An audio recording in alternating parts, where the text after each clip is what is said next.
Hello everyone, it's me again, Lot. I'm a kidney transplant warrior, and for today, let me encourage you with a verse from John 3:16. Isa po sa mga pinaka-famous, kung hindi man pinaka-famous na Bible verse is it says, "For God so loved the world that He gave His one and only Son, that whosoever believes in Him shall not perish, but have an everlasting life." Sa Tagalog po, sa John 3:16, Juan 3:16, sapagkat gayon na lang ang pag-ibig ng Diyos sa sangkatauhan, kung kahit ibinigay niya ang kanyang bugtong na anak na si Jesus, na kung ang sino mang sumampalataya sa kanya ay hindi mapahamak, kundi magkaroon ng buhay na walang hanggan.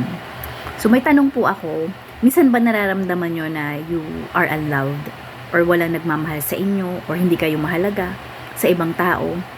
This is the perfect verse para po ma-encourage tayong lahat na isipin natin na I am loved. There is always someone who loves me no matter what. At hindi lang po yun basta someone. That someone is our Almighty God. Sabi po dun sa verse sa John 3:16, gayon na lang yung pagmamahal ng Diyos Ama sa ating lahat. Sobrang mahal na mahal tayo ng ating Panginoon. Wala kahit sino pa man o ano pa man sa mundong to ang makaka-compare sa love na meron sa atin ng Diyos Ama.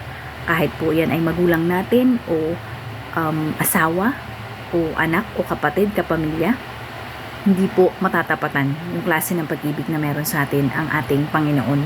Kaya nga po, ganun na lang yung pagmamahal sa atin ng ating Diyos Ama na pinadala niya dito sa mundo ang kanyang bugtong na anak na si Jesus, na kung sino mang sumampalataya sa kanya ay hindi mapahamak kundi magkaroon ng buhay na walang hanggan. Ano po ba yung ibig sabihin ng mapahamak?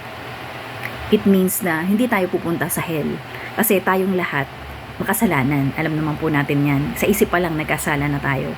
Pero because of the grace of God, because of the finished work of Christ on the cross, dahil po sa pagkamatay ng ating Panginoong Hesus sa krus, na pagbayaran na niya lahat ng mga kasalanan natin, tayong iniisip niya while He was nailed on that cross.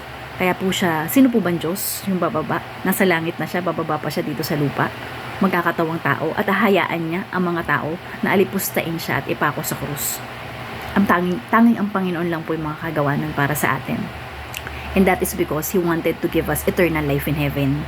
Hindi po tayo pupunta sa langit dahil sa mabuti tayong tao, na iniisip natin na ano naman ako, wala naman akong inaagrabyadong tao, mabuti naman akong tao, kaya alam ko pupunta ako sa langit. Kahit pa pong anong gawin natin, kahit ialay pa natin, sabi sa Bible, kahit ialay pa natin yung katawan natin, pasunog natin yung katawan natin as an offering to God, wala pong makakasapat kahit ibigay pa natin lahat ng yaman natin sa kung sino pa man, kung maging philanthropist tayo or charitable pa o ano pa man, hindi po yun makakasapat para makapunta tayo sa langit. Ang tanging passport and license lang po na dadalhin natin sa langit is our faith in our Lord and Savior Jesus Christ. Kaya kung ang sino mang sumampalataya sa Kanya ay hindi mapahama kundi magkaroon ng buhay na walang hanggan. Hindi lang po basta namatay si Jesus on the cross, nabuhay siyang magmuli after 3 days, and now He sits at the right side of God the Father in heaven. At meron siyang pangako na muli siyang babalik. So, what an amazing promise from our God. If we put our faith in our Lord and Savior Jesus Christ, meron pong eternal life in heaven na naghihintay sa atin at kapatawaran lahat ng ating mga kasalanan. So, kapatid, kung nararamdaman mo na wala nagmamahal sa'yo at nahihirapan ka mag-isip ano ba yung pagpapasalamat sa buhay na to, you are depressed or may anxiety ka, huwag ka nang kung saan-saan tumingin. Doon pa lang sa salvation na meron tayo. When we say salvation, that means yung eternal life in heaven na meron tayo because of what Jesus did on the cross. That is the greatest blessing na meron tayo at nakuha natin yun because of the great love of God for us. So if you didn't accept Jesus in your heart as your personal Lord and Savior, I want to invite you to a short prayer. Tanggapin mo ang ating Panginoong Hesus sa puso mo as your personal Lord and Savior. And this is the prayer. Sunod ka lang sa panalangin, kapatid. You can say it out loud, mas mabuti, ibulong mo, but you have to pray it with a sincere heart. I-invite mo si Jesus sa puso mo na pumasok, maghari sa buhay mo as your personal Lord and Savior. Susunod ka lang sa akin sa panalangin, sabihin mo, Panginoong Hesus, salamat po sa inyong pagkamatay sa krus upang pagbayaran ang lahat ng aking mga kasalanan at sa pagkabuhay niyong magmuli makalipas ang 3 araw upang patunayan na kayo ang anak ng Diyos. Inaamin ko po na ako ay isang makasalanan. Salamat Panginoon sa kapatawaran ng lahat ng aking mga kasalanan, at sa buhay na walang hanggan na mayroon ako sa pamamagitan niyo. Mula sa mga oras na to, pinapapasok kita sa aking puso, aking Panginoong Hesus, bilang aking sariling Panginoon at tagapagligtas. Maghari ka sa buhay ko. Mamahalin, paglilingkuran at susundin kita habang nabubuhay ako. At lahat ng desisyon ko, Panginoon, isasangguni ko muna sa iyo. Thank you, Lord God. Maraming salamat po. I love you, Lord. In Jesus' name, amen. Amen. When you pray that prayer genuinely and sincerely with all your heart, you are now included as children of God.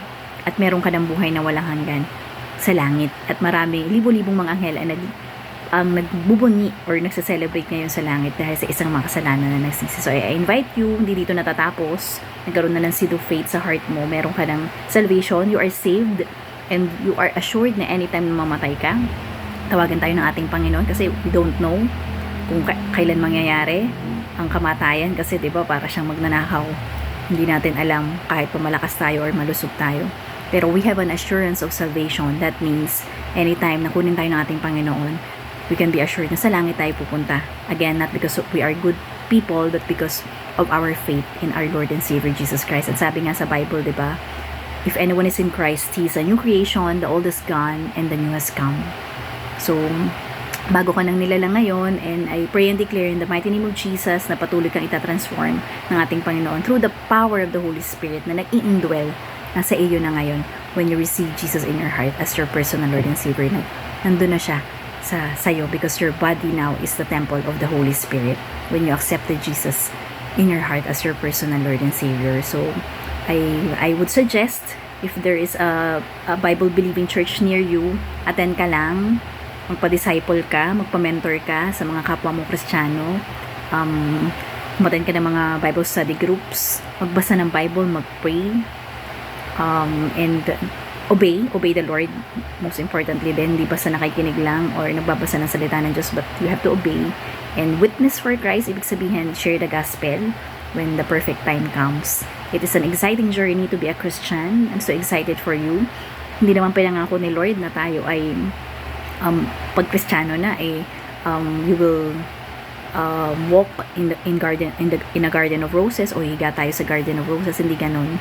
Ang pinangako lang ni Lord sa Bible, we will still experience pain, trials and tribulations, but we can be assured that God is with us because Jesus have overcome the world. So yun lang kapatid, praise God sa salvation na meron ka ngayon in our Lord and Savior Jesus Christ. May you grow in the grace and knowledge of our Lord and Savior Jesus Christ. God bless. Bye-bye. Praise God.